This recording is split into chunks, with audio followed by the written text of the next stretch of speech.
Corinthians, nada é mais bonito. Voltamos de novo.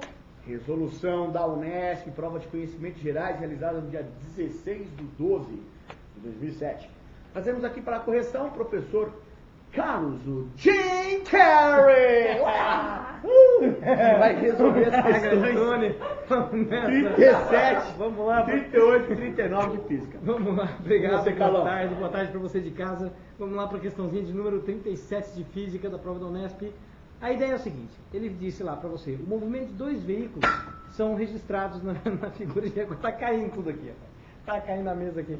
Vamos lá, de acordo com o gráfico, então ele falou assim, são dois gráficos de dois veículos que se deslocam, onde um tem um gráfico linear e o outro gráfico não linear. A pergunta dele é, sendo os dois movimentos retilíneos, a velocidade do veículo 2, a hora que ele alcança o veículo 1, é como? A ideia é essa, os dois se encontraram no mesmo ponto, de acordo com o gráfico, está lá, distância por tempo, foi no tempo de 15 segundos, na distância de 225 metros. Como é que eu faço para achar a velocidade do veículo 2, uma vez que ele tem movimento acelerado, para saber qual é a velocidade dele na hora que encontra o primeiro?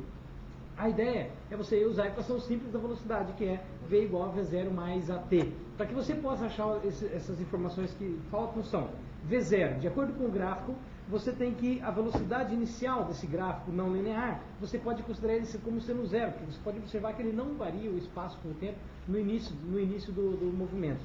Então, se o V0 é zero, a ideia é tentar calcular a aceleração. Como se faz para calcular a aceleração? Só usar a equação do espaço, função da área do espaço, onde S é S0 mais V0t mais AT quadrado sobre 2, onde S0 pode ser zero, onde o V0 é zero, e fica então que o S é AT quadrado sobre 2, onde S ele deu lá para 225 metros no tempo de 15 segundos, você acha então a aceleração igual a 2 metros por segundo quadrado, substituindo na equação de V igual a V0 mais AT, então o V vai ser 0 mais 2 vezes 15 no tempo 15, então o V vai ser 30 metros por segundo, resposta letra B. A próxima questão é de número 38, é uma questão que você, claro, tem várias formas de você resolver, mas tem uma maneira que você não precisa nem usar nenhuma dessas equações de movimento para você chegar na resposta. Então olha só, ele fala assim, um aparelho de simulador de queda livre no parque de diversões, uma pessoa que está presa numa poltrona é abandonada a partir do repouso numa altura H acima do solo. Então ele diz, qual é a altura mínima que você tem que estar no chão para que ao você aplicar uma desaceleração equivalente a 3G, esse cidadão chegue parado, chegue no repouso até o solo. Então a ideia é, você parte de uma velocidade inicial nula, caindo em queda livre, atinge uma certa velocidade. A partir dali você freia ele com uma aceleração 3 vezes a aceleração da gravidade, 3 vezes a aceleração que seria no caso de queda livre, para que você veja qual é o deslocamento que esse cidadão vai ter, qual a altura que ele precisa ter. A ideia é que o espaço ele é proporcional à aceleração.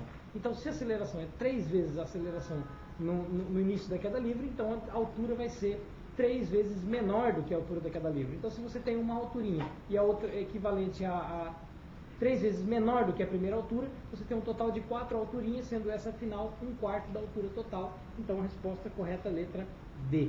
E a última, que é a aplicação da lei de Kepler, ele diz assim, a órbita de um planeta elíptica e o Sol ocupa seus focos, como ilustrado na figura. Então ele diz lá, as regiões limitadas pelo ponto O, P e S, descrevendo uma área A, e numa outra situação num ponto N, N, S, também varrendo uma mesma área A.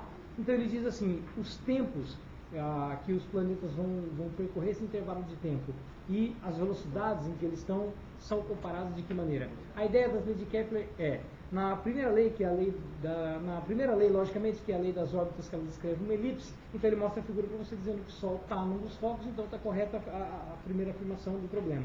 Então ele diz lá, de acordo com a segunda lei, que você tem a lei das áreas, que é a área, a razão entre a área e o tempo é uma constante, e se essas áreas são iguais, os tempos são iguais. Então, se você tem dois pontos distintos, mais próximo ou mais distante do Sol, como um ponto, de acordo com a figura, você está observando a área mesma. Então, se esses tempos são iguais, a velocidade para percorrer o ponto PO vai ter que ser maior do que o ponto MN, porque ele precisa descrever uma distância maior no mesmo intervalo de tempo. Então, a resposta correta seria letra B, B de bolinha. Então, finalizamos aí o primeiro bloquinho. Obrigado, Tony. Obrigado você de casa.